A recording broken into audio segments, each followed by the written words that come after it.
नमस्कार। आज बात करते हैं एक बहुत ही दिलचस्प सवाल की।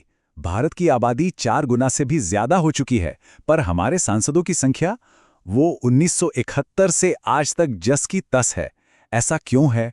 चलिए आज इसी पहेली को सुलझाते हैं और समझते हैं कि हमारी संसद की सीटों के पीछे की कहानी आखिर है क्या। देखिए, ये सिर्फ कोई किताबी सवाल नहीं है। इसका सीधा ताल्लुक इस बात से है कि हमारी आवाज़ दिल्ली तक कितनी मजबूती से पहुंचती है।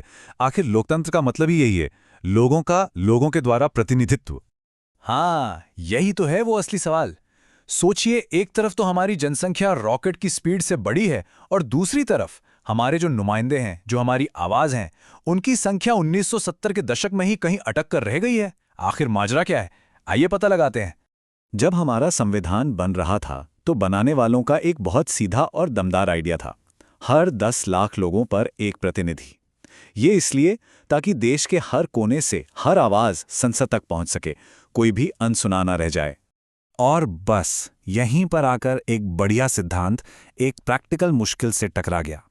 जैसे जैसे देश की आबादी बढ़ती गई, संसद भवन छोटा पड़ता गया। मतलब देश तो बढ़ रहा था, लेकिन वो इमारत नहीं बढ़ रही थी जहां देश के प्रतिनिधि बैठते हैं। अब जो बात वाकई दिलचस्प है वो ये है कि इस प्रॉब्लम को सुलझाया कैसे गया, या यूं कहें कि टाला कैसे गया। असल में एक तरह से टाइम फ्रीज का बटन दबा दिया गया।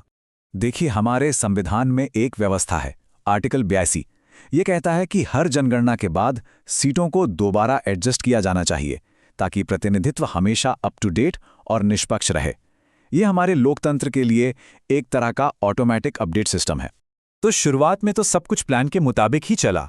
1951 की जनगणना के बाद सीटें एडजस्ट हुईं, 1961 के बाद भी हुईं, लेकिन फिर 1971 के बाद सब कुछ अचानक रुक गया। ऐसा लगा जैसे किसी ने घड़ी की सुइयां ही रोक दी हों। और इस फ्रीज के पीछे की वजह सुनकर शायद हैरानी हो, क्योंकि वो बहुत ही सीधी साधी, बहुत प्रैक्टिकल थी। बात बस इतनी थी कि 1927 में बने हमारे पुराने संसद भवन में और सांसदों को बैठाने की जगह ही नहीं बची थी। जी हाँ, जगह ही नहीं है बैठाने का। तो जरा एक पल के लिए इस पर सोचिए। 50 साल से भी ज्यादा समय से दुनिया के सबसे बड़े लोकतंत्र में पॉलिटिकल रिप्रेजेंटेशन 1971 के जनसंख्या के आंकड़ों पर आधारित है। ये तो कुछ ऐसा हुआ जैसे हम आज भी आधी सदी पुरानी तस्वीर इस्तेमाल कर रहे हों। तो अब आते हैं आज के दौर पर। नया सदन, नए नियम।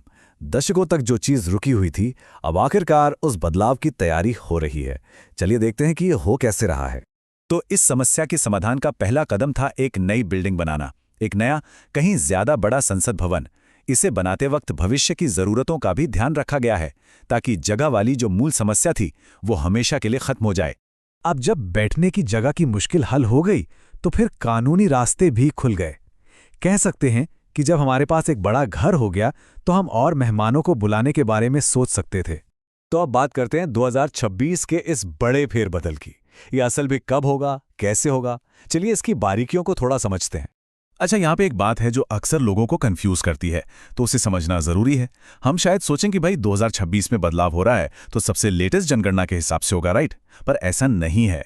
ये जो बदलाव है ये 2001 के सेंसस पर आधारित होगा। अब सवाल उठता है क्यों? क्योंकि इसका फैसला 2002 में ही ले लिया गया था और तब सबसे ताज़ा आंकड़े 2001 के ही थे। तो बस उन्होंने एक आने वाली तारीख तय कर दी और वो तारीख है 2026। तो इससे आसान भाषा में समझें तो हम 1971 की आबादी के आधार पर सीटों के सिस्टम से निकलकर 2001 की आबादी के आधार वाले सिस्टम में जा रहे हैं।